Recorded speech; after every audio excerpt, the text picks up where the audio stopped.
मुकेश और मैं एक ही कंपनी में काम किया करते थे। एक रोज हमें ट्रेनिंग पर भेजा गया। हमारी इससे पहले औपचारिक बातें ही हुआ करती थी और ट्रेनिंग पर हमें एक दूसरे को जानने का मौका मिला।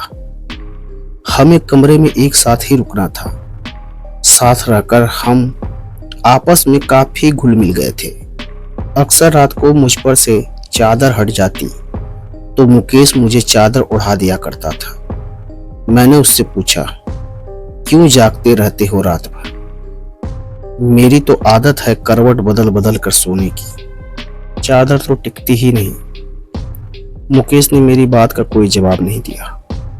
अगले दिन वो कुछ शांत नजर आने लगा।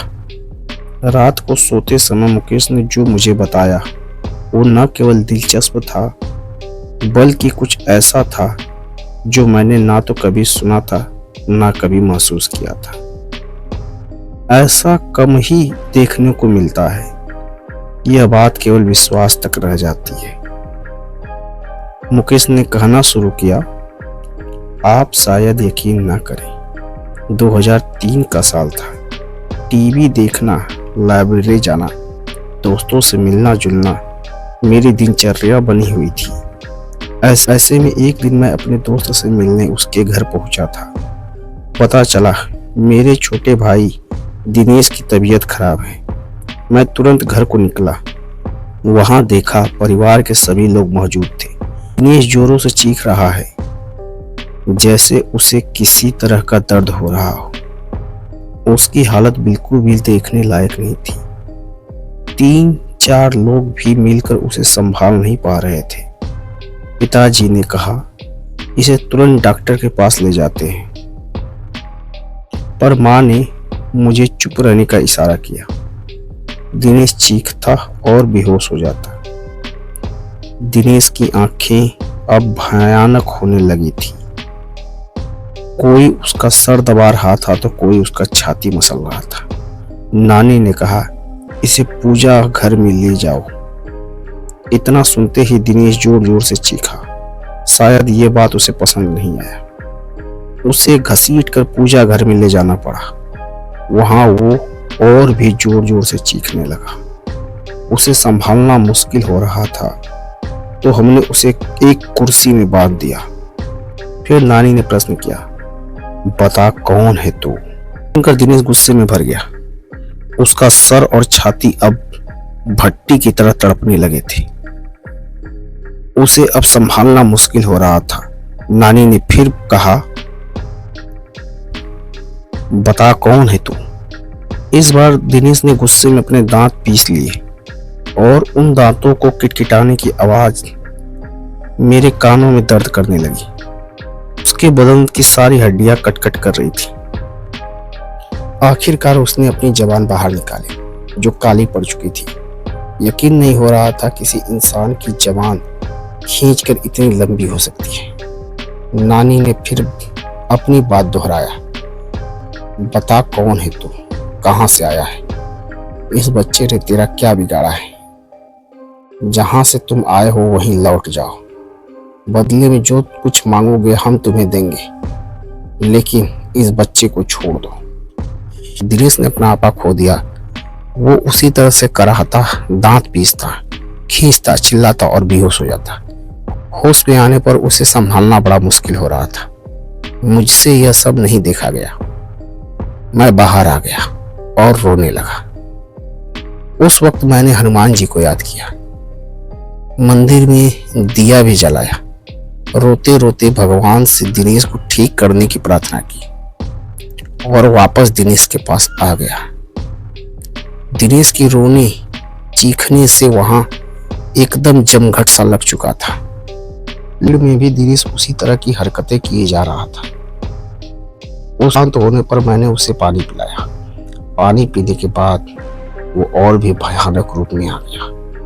उसका चेहरा एकदम से काला हो गया, आंखें लाल सुर्ख हो गई। यह वो दिनेश नहीं था जिसे मैं पहचानता था। ऐसा लग रहा था जैसे उसकी आंखें फटकर बाहर आ जाएंगी।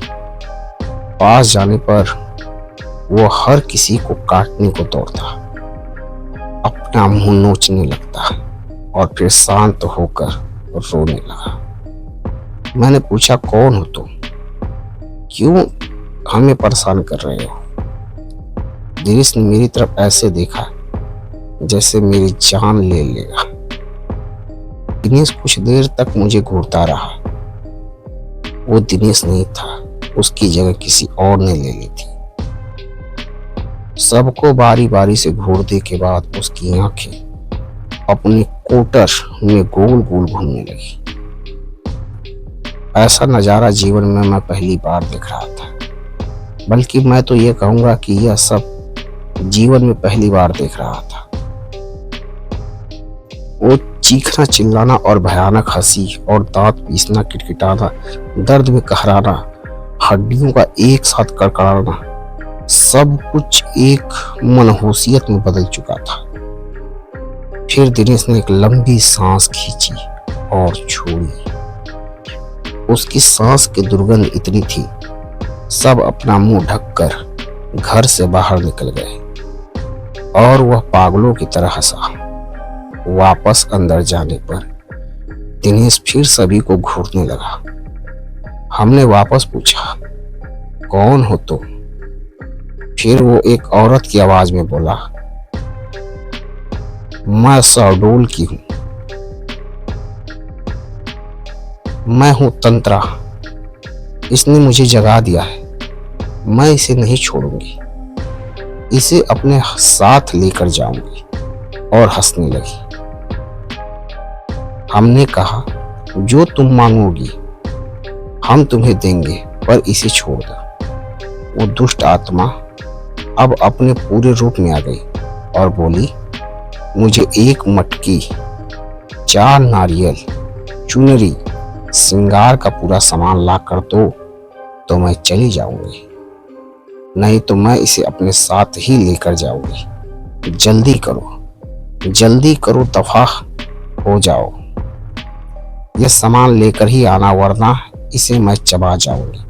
और हंसने लगी। हम सबके चेहरे पीले पड़ गए। माँ और मैं तेजी से बाजार की तरफ निकले। रास्ते में माँ रोने लगी तो मैंने उसे दिलासा दी, सब ठीक हो जाएगा माँ। माँ बोली, कुछ नहीं ठीक होने वाला मुकेश, मैंने तुझे बताया नहीं। इसने अपना पहला असर दिखाया था। तब दिनेश को क्या हुआ था हम समझ नहीं पाए थे। दिनेश के साथियों ने हमें बताया, उस दिनेश के ऑफिस में मीटिंग थी।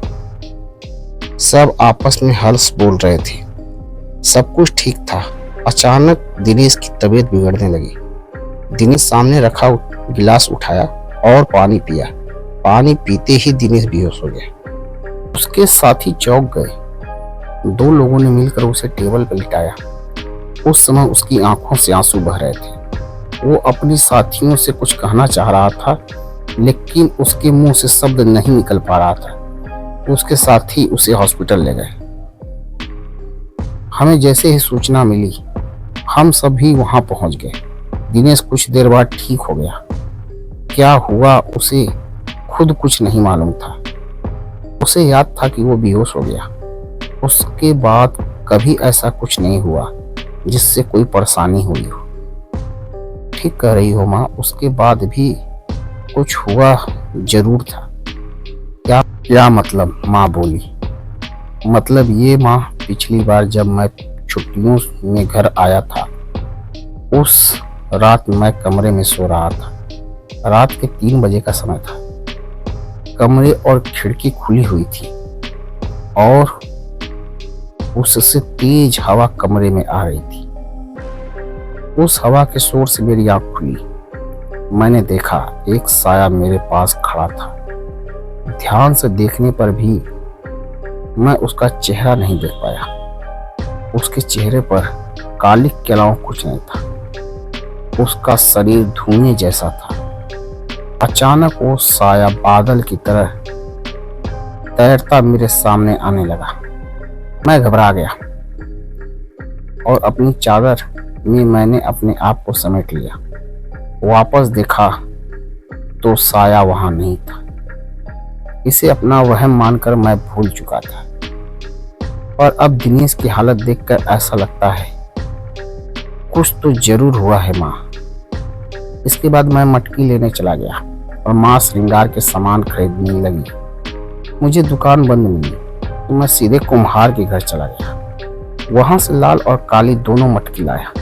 वापस आकर ज्यों ही सामान हमने दिनेश के आगे रखा वह शांत हो गया। नानी उसे देखने गई और दिनेश के सामने जाकर खड़ी हो गई।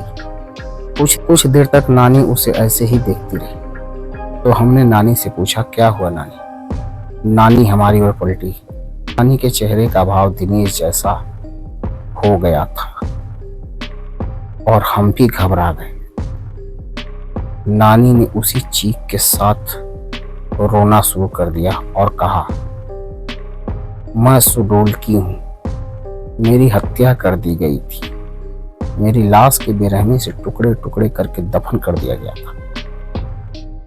मुझे इंसाफ चाहिए। मुझे जहाँ गाड़ा गया वहां यह लड़का पेशाब करने आया। मैं सोई हुई थी। इसने मेरा अपमान किया और मुझे जगा दिया। पर अब मुझे कुछ नहीं चाहिए।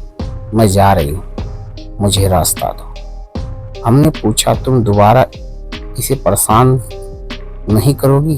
बोली, नहीं, इसने मेरा अपमान किया, जिसकी सजा मैंने दे दी।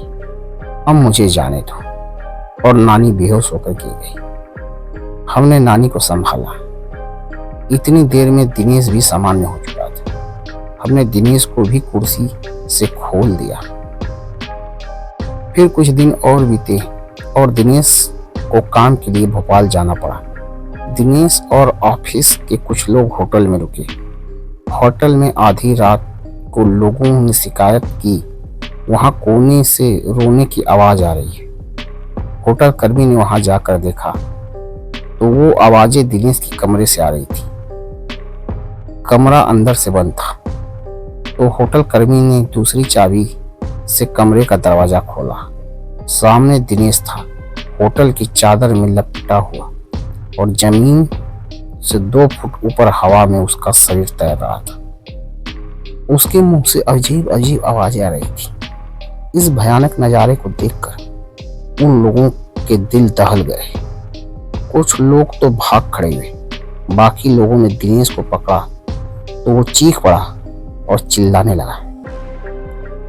लोगों ने पुलिस को फोन कर दिया। शांति भंग के आरोप में पुलिस दिनेश को ले गई। उसके साथियों ने उसे छुड़ाया।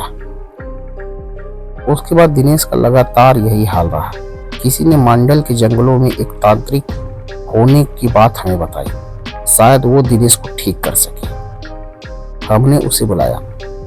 उस तांत्रिक ने भी आत्मा से बातें की तो उसकी वही मांग शुरू हो गई। मटकी, 4 नारियल, चुनरी और श्रृंगार का सामान। अभी तक याद है मुझे वो किस तरह से अपनी मांगे दोहरा रही थी। इन सब के साथ उसने शराब भी मांगी। रात के समय शराब नहीं मिलती। मैं भागा भागा अपने मोहल्ले के उन गलियों में गया जहां मुझे गुजरना गवारा नहीं था। पर भाई की सलामती के लिए उन गलियों में जाकर जहां अक्सर लोग नशे में धुत रहते थे, शराब की दुर्गंध के कारण दिन में भी उस गली से कोई नहीं गुजरता था। वहां जाकर मैंने लोगों से शराब मांगी तो उन्होंने कहा, क्या आज तो भी पिएगा? आजा आजा बैठ यहाँ, आज तो बेटा सारे गम भूल जाएगा। मैं गम भूलने नहीं आया। मेरे भाई की तबीयत खराब है, उस पर कोई ऊपरी साया है। तांत्रिक शराब से पूजा करेगा। यह सब जानने के बाद उन्होंने अपनी शराब की बोतल मुझे दी, जिसे मैं लेकर लौट आया। इसके बाद शराबियों से मेरी नफरत कम हो गई। तांत्रिक ने पूजा शुरू की। रात भर तांत्रिक पूजा करता रहा। दिनेश कभी चीखता, कभी चिल्लाता, कभी दर्द से कराता, कभी गुस्से में तांत्रिक को गालियां देता, कभी मुझे घूरता, कभी तांत्रिक को घूरता। तांत्रिक का उस पर कोई ध्यान नहीं था। वो एक दाना गेहूं कर लेता, कुछ मंत्र पढ़ता और उस दाने को दिनेश पर फेंक देता। उस दाने के शरीर पे पड़ते ही दिनेश पूरी तरह से तड़पने लगता। उसके मुंह से जानवरों के जैसे गुर्राने की आवाज निकल रही थी। वो जानवरों की तरह हरकत करने लगा था। दिनेश की आवाज उसके गले में बंध कर ही रह गई थी। वो क्या बोल रहा था कुछ समझ में नहीं आ रहा था। सुबह तक दिनेश ठीक हो गया और बेहोश रहा। शायद इन सब से उसका शरीर थकने लगा था। उसका चेहरा पीला पड़ने लगा था। शरीर सूखकर लकड़ी जैसा हो चला था। फिर भी कहीं न कहीं मेरा भाई उन बुरी शक्तियों से लड़ रहा था, मुझे यकीन था। कुछ दिन और बीतने पर दिवाली का त्योहार आ गया था। धनतेरस का दिन था। मैं टीवी देख रहा था। दिनेश कमरे में आया और बेहोश हो गया। मुझे लगा वापस वही सब शुरू होने वाला है, तो मैंने उसे कुर्सी पर बांध दिया। दिनेश थोड़ा होश में आया और उस आधी बेहोशी की हालत में उसने मुझसे कहा, भाई अब मैं नहीं बचूंगा, मैं खत्म हो जाऊंगा। ये सुनकर मेरी आंखों में आंसू आए और मैं अपने भाई को इस तरह जिंदगी में हारते नहीं देखना चाहता था। दिनेश भी रो रहा था, भाई मैं मर जाऊंगा। मैंने खुद को संभाला और दिनेश को बांध दिया। बाइक ली और एक दोस्त के साथ